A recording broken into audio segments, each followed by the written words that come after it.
Hello. അപ്പോൾ കൃഷ്ണകുമാർജിയുടെ കുട്ടിക്കാല കുഴിക്കഞ്ഞി നൊസ്റ്റു ആണല്ലോ ഇപ്പോൾ 2 ദിവസമായിട്ട് സോഷ്യൽ മീഡിയ ഇളക്കി മറിച്ചുകൊണ്ടിരിക്കുന്നത്. പണ്ട് ഞാനൊക്കെ ഇവിടെ എറണാകുളം തൃപ്പൂണിത്തുറ ഇവിടെ അച്ഛൻ ഫാക്ടറി വർക്ക് ചെയ്തതുകൊണ്ട് ഞങ്ങൾ അവിടെ ജീവിക്കുന്ന കാലത്ത് പറമ്പൊക്കെ വൃത്തിയാക്കാനായിട്ട് ആൾക്കാർ വരും. വലിയ പണിയാണല്ലോ പറമ്പ് വൃത്തിയാക്കുന്നത്. പക്ഷെ അവർ രാവിലെ വരുമ്പോൾ ഒരു കട്ടൻ ചായ എന്തെങ്കിലും കുടിച്ചിട്ടായിരിക്കും. ഒരു 11 മണിയാവുമ്പോഴത്തേക്ക് ഇവർക്ക് പഴഞ്ചോറ് മതി. അന്ന് അമ്മ കുറച്ച് പഴഞ്ചോറ് എടുത്ത് വെച്ചേക്കും, കുറച്ച് കറികളൊക്കെ വെച്ചേക്കും. അന്ന് എങ്ങനെ വെച്ചാൽ ഈ പണി ചെയ്ത പറമ്പിൽ തന്നെ ചെറിയൊരു കുഴിയെടുക്കും. ഇത്ര ഒരു 1/2 അടി താഴ്ചയിൽ ഒരു കുഴി എടുത്തിട്ട് അതിൽ വട്ടയില അല്ലെന്നുണ്ടെങ്കിൽ നമ്മുടെ ചേമ്പിന്റെ ഇലയോ എന്തെങ്കിലും എടുത്തിടും. ഇതിലോട്ട് ഈ പഴഞ്ചോറും എല്ലാ കറികളും ഇട്ട് കൊടുക്കണം. എന്നിട്ട് ഇവരങ്ങോട്ട് കൈവച്ച് ഉടയ്ക്കും. ഉടച്ചതിന് പക്ഷെ കൈവച്ചല്ല കഴിക്കുന്നത്, ശ്രദ്ധിച്ചു കാണും. ഈ പ്ലാവല എടുത്തൊന്ന് ചുരുട്ടിയിട്ട് അതിലൊരു ഈർക്കിൽ കുത്തിയിട്ട് അത് വെച്ച് കഴിക്കും. സത്യം നമ്മൾ പറഞ്ഞ എത്രയോ വർഷങ്ങൾ കഴിഞ്ഞിട്ടും അവരാ ജോലിയെടുത്ത് വേർത്ത് ഇതെല്ലാം കഴിഞ്ഞ് മോഹമൊക്കെ കൊണ്ട് കഴുകിയിട്ട് കൊണ്ടുവന്ന വിശപ്പോടെ കഴിക്കുന്ന കണ്ടോണ്ടിരുന്നിട്ട് നമ്മുടെ വീട്ടിൽ എല്ലാ ഭക്ഷണം ഉണ്ടെങ്കിലും അവര് കഴിക്കുന്ന കാണുമ്പോൾ ഒരു കൊതി വരും. അന്ന് നമ്മൾ വീണ്ടും പഴഞ്ചോറിൽ ഇതുപോലെ കറികളൊക്കെ ഇട്ട് കഴിക്കും. ഒരു കൂട്ടർ പറയുന്നത് അദ്ദേഹം തെറ്റായിട്ടൊന്നും പറഞ്ഞിട്ടില്ലെന്നും തികച്ചും നിരുപദ്രവകരമായ സ്റ്റേറ്റ്മെന്റ് ആയിരുന്നെന്നും ആരെയും അധിക്ഷേപിക്കാൻ ഉദ്ദേശിച്ചിട്ടില്ലെന്നുമാണ്. അതേസമയം എതിർകൂട്ടർ പറയുന്നത് ദളിത് അധിക്ഷേപമാണെന്നും അദ്ദേഹത്തിന്റെ ഉള്ളിൽ ഉറങ്ങിക്കിടക്കുന്ന സവർണബോധം, പ്രിവിലേജ്ഡ് ആണ് താൻ എന്ന ബോധം അറിയാതെ പുറത്തു വന്നതാണെന്നുമാണ്. അതിനിടെ ആക്ടിവിസ്റ്റായ ദിനുവയിൽ പരാതി കൊടുത്തതനുസരിച്ച് പട്ടികജാതി പട്ടികവർഗ കമ്മീഷൻ കൃഷ്ണകുമാർജിക്കെതിരെ കേസും രജിസ്റ്റർ ചെയ്തിട്ടുണ്ട്. അപ്പോൾ ദിനുവയിലിനെ പത്രമാധ്യമങ്ങൾ വിശേഷിപ്പിക്കുന്നത് ദളിത് ആക്ടിവിസ്റ്റ് എന്നാണ്. ഈ ദളിത് ആക്ടിവിസ്റ്റ് എന്ന വിശേഷണം കണ്ടപ്പോൾ എനിക്ക് ഓർമ്മ വന്നത് ഈയിടെ ശ്രീ KP കുഞ്ഞാമന്റെ മരണശേഷം മാതൃഭൂമിയിൽ KEN എഴുതിയ ഒരു ലേഖനമാണ്. അതിൽ അദ്ദേഹം ചൂണ്ടിക്കാണിച്ചത് ദളിത് ആക്ടിവിസ്റ്റ് എന്ന വിശേഷണത്തിലെ ഔചിത്യമില്ലായ്മയാണ്.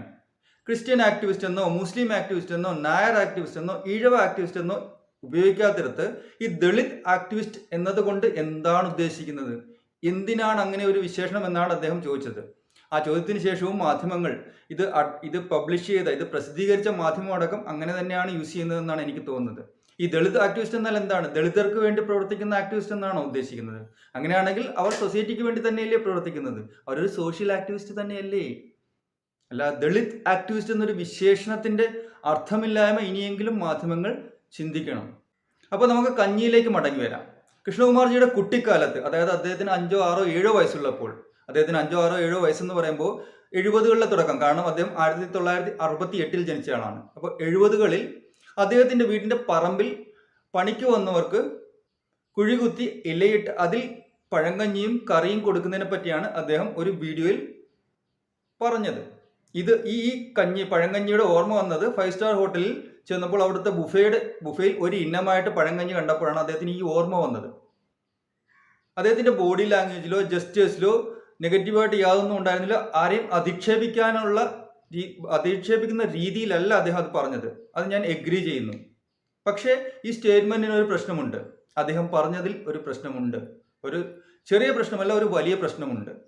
കൃഷ്ണകുമാർജി പറഞ്ഞത് തനിക്ക് പഴങ്കഞ്ഞിയോടുള്ള കൊതി എവിടെ നിന്ന് വന്നു എന്നും അദ്ദേഹത്തിന്റെ കുട്ടിക്കാല ഓർമ്മ എന്താണ്, പഴങ്കഞ്ഞിയുമായിട്ട് റിലേറ്റഡ് എന്താണ് അദ്ദേഹത്തിന്റെ കുട്ടിക്കാല ഓർമ്മ എന്നും മാത്രമാണ് എന്നാണ് അദ്ദേഹത്തിനെ സപ്പോർട്ട് ചെയ്യുന്നവർ പറയുന്നത്. അപ്പോൾ പിന്നെ എന്താണ് ഇവിടെ പ്രശ്നം? അത് മനസ്സിലാകണമെങ്കിൽ ഈ സ്റ്റേറ്റ്മെന്റിന്റെ ഉള്ളിൽ ഉറങ്ങിക്കിടക്കുന്ന സവർണബോധത്തിന്റെയും പ്രിവിലേജിന്റെയും പ്രതിഫലനങ്ങൾ നിങ്ങൾക്ക് മനസ്സിലാവണമെങ്കിൽ ഇതിന് തികച്ചും വിരുദ്ധമായ, എന്നാൽ ഇതേ രീതിയിലുള്ള മറ്റൊരു സ്റ്റേറ്റ്മെന്റ് ആണ് അദ്ദേഹം കൊടുത്തിരുന്നത്, അല്ലെങ്കിൽ മറ്റൊരു കാര്യമാണ് അദ്ദേഹം വീഡിയോയിൽ പറഞ്ഞിരുന്നത് എങ്കിൽ എങ്ങനെയായിരിക്കും നിങ്ങളുടെ റിയാക്ഷൻസ് ഒന്നൊന്ന് ചിന്തിച്ചാൽ മതി.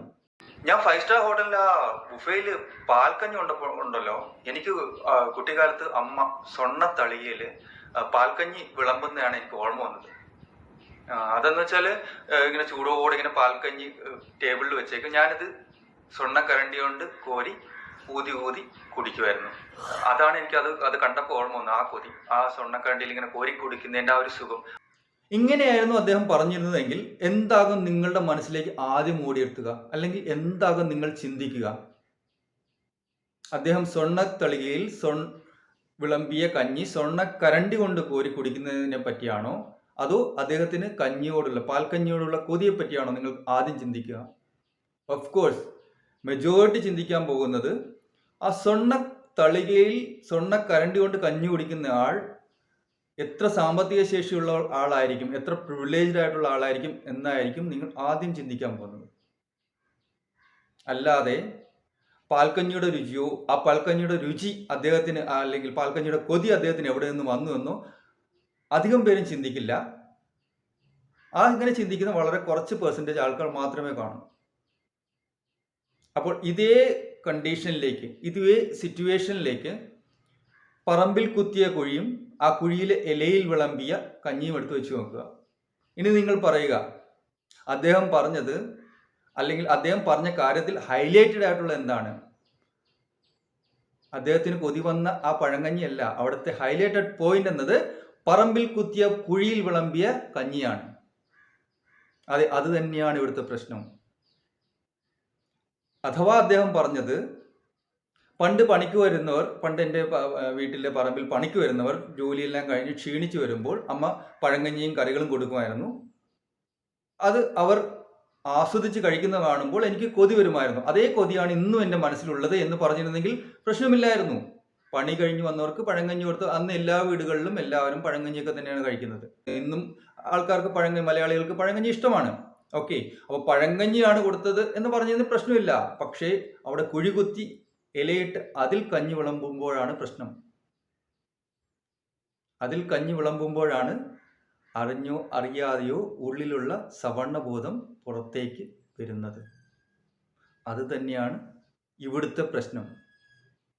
അതുകൊണ്ട് തന്നെയാണ് കൃഷ്ണകുമാർജിയുടെ സ്റ്റേറ്റ്മെന്റ് കേരള സമൂഹത്തിനോ അല്ലെങ്കിൽ ഫോർവേഡ് തിങ്കിങ് ആയിട്ടുള്ള ഒരു സമൂഹത്തിനും ചേർന്നതല്ല എന്ന് നമ്മൾ പറയേണ്ടി വരുന്നത്. Thank you.